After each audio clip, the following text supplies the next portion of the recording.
Husband जो है वो सौतेले हैं, लड़का नहीं पैदा हो रहा है, घर की बहू नहीं हूँ, तुम्हें कौन आग देगा।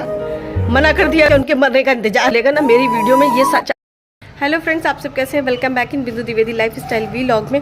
और बस मतलब आप लोग का प्यार और सहयोग इतना बना हुआ है तो अच्छा लगता है कि आज भले हमारा दिल्ली में कोई न को हो चाहे ना हो, पर आप लोग जैसी फैमिली हमारे साथ में है, जो हमें डेली सुनती है, हमें देखती है, हमें समझती है और हमें रिप्लाई करती है। Thank you so much. और ये देखिए, ये जो फूल है ना, ये आपको पता है 7-8 साल से मैं इस पौधे को लगा रही हूँ, इसमें एक भी फूल नहीं आता था और आज पहली बार इसमें फूल आया हुआ है। तो बड़ा अच्छा लग रहा है कि चलो इसने हार नहीं मानी और मैंने भी हार नहीं मानी, वरना अक्सर लोग पौधे को उखाड़ के फेंक देते हैं और मैंने इसको कभी फेंका नहीं। और इस तरह से, और ये सारे जितने फ्लावर्स हैं ना, ये मैंने सारे कटिंग से लगाए हैं, तो ये सब तो मैं करती रहती हूँ फ़िलहाल। और यहाँ मैं आई हूँ योगा करने के लिए, तो पहले योगा और एक्सरसाइज कर लेती हूँ, उसके बाद अपना पूरा जो रूटीन है ना डेली का जो मैं दिखाती हूँ वो तो मुझे करना ही करना है। और फ्रेंड्स, मैं एक ऐसी औरत हूँ जो कभी, चाहे शादी थी, चाहे शादी के पहले, चाहे शादी के बाद, कभी भी किसी गलत बात को बिल्कुल बर्दाश्त नहीं करती थी और ना ही कभी किसी के साथ कुछ गलत होता तो मैं पीछे हटती थी। मैं बल्कि उसकी आगे से जाकर मदद करने वाली थी। पर जब मेरी शादी हुई तो मेरे साथ जो चीज़ें होने लगी और मतलब ससुर जी के मरने के बाद इतना सब कुछ होने लगा कि मैं अपने आप को बिल्कुल हेल्पलेस महसूस करने लगी, असहाय महसूस करने लगी। क्योंकि यहाँ पर बात आ जाती है कि समाज में हो बदनामी होगी, कैसे बोलोगे, वीडियो में दिखाओगे तो क्या होगा, क्या नहीं होगा।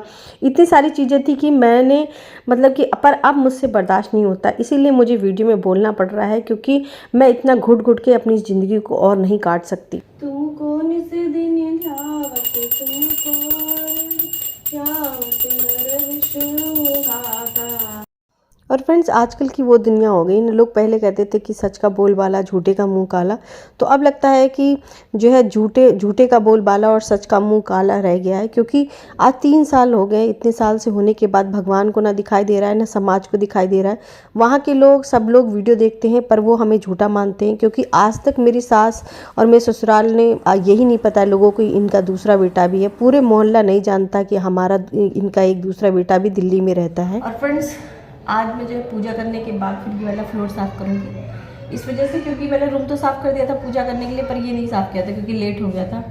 और मेरा मन बहुत ज़्यादा अशांत है आज, बहुत ज़्यादा, क्योंकि आज रियल में मैं अपने आप को बहुत हारा हुआ महसूस कर रही हूँ। और मैं अपनी ज़िंदगी में कभी हारी नहीं हूँ वैसे।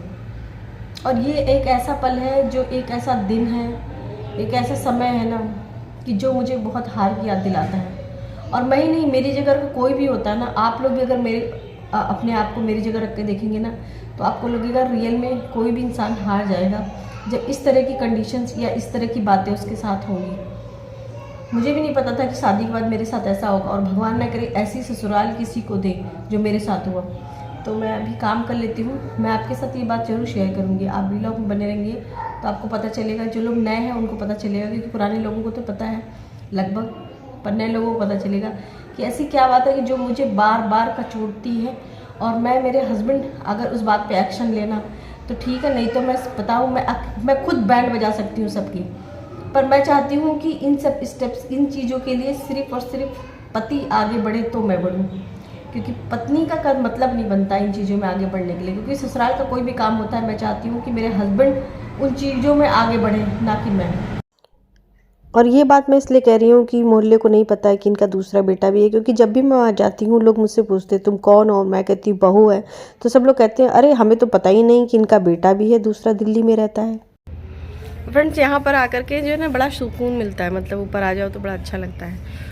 और आज का दिन जो है वो मैं कभी नहीं भूलूंगी, कभी क्योंकि ये दिन जो है मुझे कभी भूलने ही नहीं देगा। क्योंकि आज का दिन जो है वो मेरे ससुर जी की पुण्यतिथि है। मेरे ससुर जी आज के दिन उनका देहांत हुआ था कोविड में।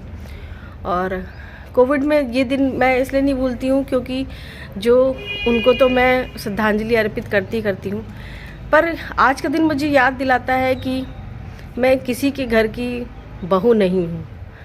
मतलब कि जिस तरह से जब मैं कोविड में मेरे ससुर जी का देहांत हुआ था और मैं गई थी वहाँ पर, और जाने के बाद उन लोगों ने, मतलब कि मेरे सास, मेरे मतलब कि जो बड़े भाई साहब हैं, जो इनके बड़े भाई हैं, वो उन लोगों ने इतना ज़्यादा षड्यंत्र रच रखा था। पहले ही बोल दिया था कि हमारे पास कोई पैसा नहीं है, हम लोग अपनी आरडी वारडी तोड़वा करके पैसा लेके गए थे और हमने सारी बरसी और जो भी कार्यक्रम तेरही वगैरह होता है सारा किया।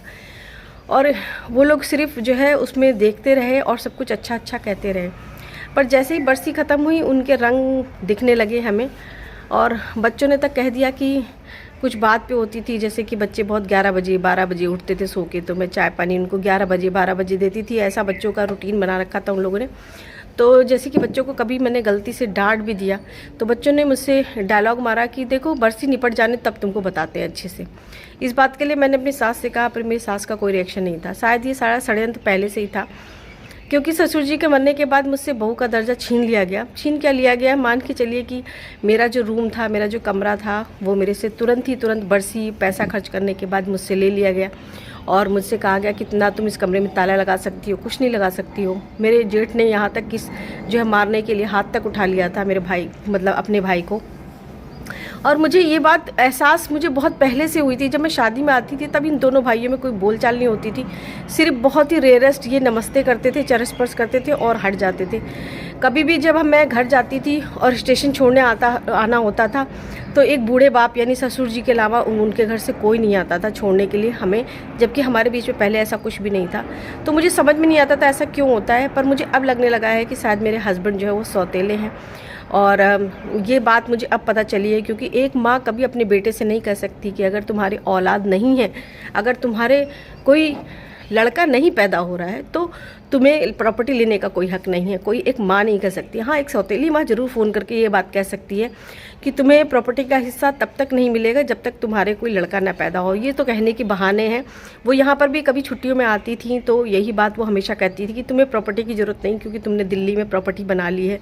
उनको तो एक सौतेली माँ को ही खलता है कि उसका बच्चा जो है बाहर जा कर के तरक्की कर रहा हो। तो मेरे साथ ये आज का दिन इतना गंदा है ना, ये मुझे हमेशा याद दिलाता है कि तुम उस घर की बहू नहीं हो।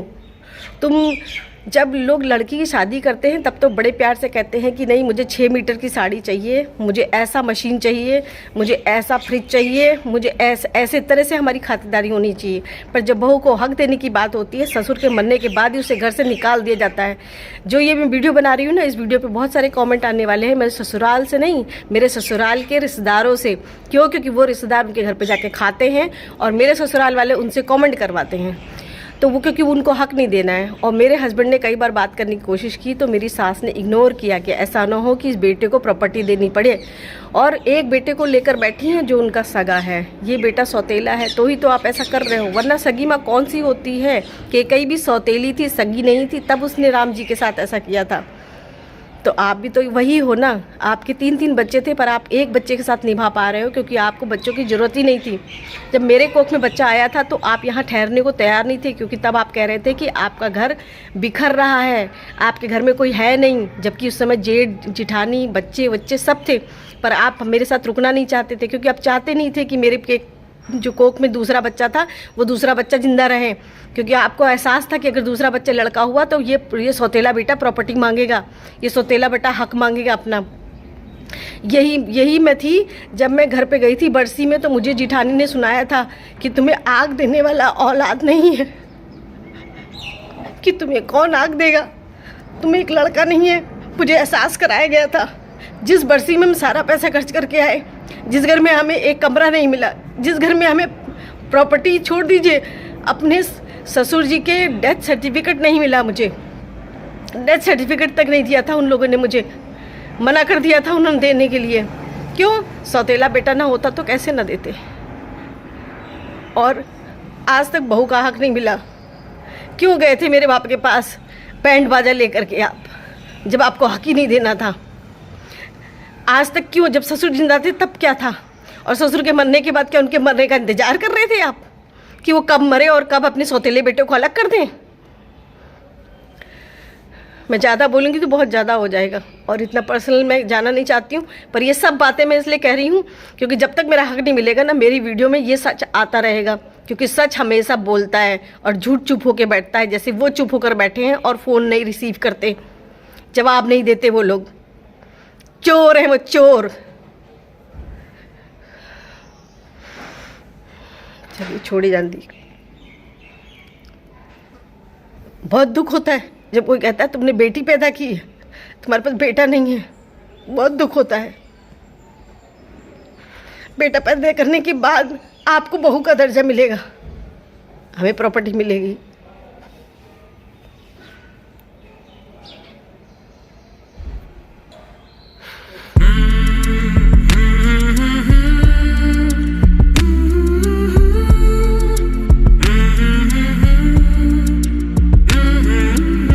फ्रेंड्स, ये सब जो बातें हैं मैं अपने पापा के साथ इतना शेयर नहीं करती हूँ, क्योंकि मेरे पापा 73 इयर्स के हो गए हैं।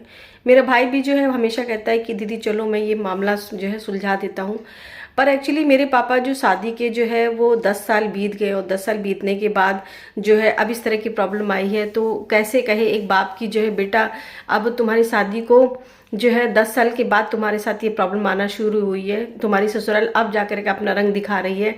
तो मेरे पापा तो हमेशा तैयार होते, पर मैं नहीं चाहती कि 73 इयर्स की एज में जाएं और उनको माँ बहन की गालियां मेरे जो जेठ हैं वो सुनाएं, क्योंकि मेरे जेठ जो है बिल्कुल चूकते नहीं है माँ बहन की गाली देने से। जब वो अपने भाई को, छोटे भाई को इतनी गालियां दे सकते हैं, तो वो मेरे परिवार वालों को क्यों नहीं गाली दे सकते। लाठी उठाना, मारना, पीटना उनके लिए वो आम बात है, क्योंकि जो इंसान घर में काम धाम नहीं करता, जो जिनको जिंदगी भर बैठ करके सास ससुर ने खिलाया है, हो क्योंकि उनका वो सगा बेटा है, तो फिर उनको मारने पीटने में और उनको कुछ भी हो जाए तो उसको छुड़ाने में मेरी सास पीछे नहीं हटेंगी।